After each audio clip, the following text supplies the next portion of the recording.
ভুলভাল লোককে ডাকবে না। তাহলে আইডেন্টিটি যাকে ডাকছে তার মানে কিছু তো তার ক্রেডিবিলিটি আছে, জানা কথা। সেটা যদি আমি আমার ওয়েবসাইটে লিখি, তাহলে ওখানে আরেকটা জিনিস পেয়ে যাচ্ছি কি, পয়েন্ট অফ ডিফারেন্স। তুমি যদি আজকে কি একটা কম্পিটিটরকে জিজ্ঞেস করো যে আপনাদের ফাউন্ডার কে আছে, ফাউন্ডারের নাম বললো, তুমি দেখলে ফাউন্ডারকে খুঁজে পাওয়া যাচ্ছে না, তার স্টোরি আছে, না তার সম্বন্ধে লেখালেখি আছে। তোমার কোনটা বেটার লাগবে, যে একজন রিলায়েবল লোক সে তার সম্বন্ধে লোকে লেখালেখি করছে তাকে, না যাকে কেউ চেনেই না?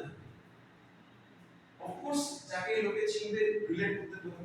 তার মানে আমাকে এখানে দিতে হবে ভিডিওটা ফোনে কি মেজরলি আমার ট্রাস্ট ফ্যাক্টর, ক্রেডিবিলিটি ফ্যাক্টর, সেই সমস্ত কিছু।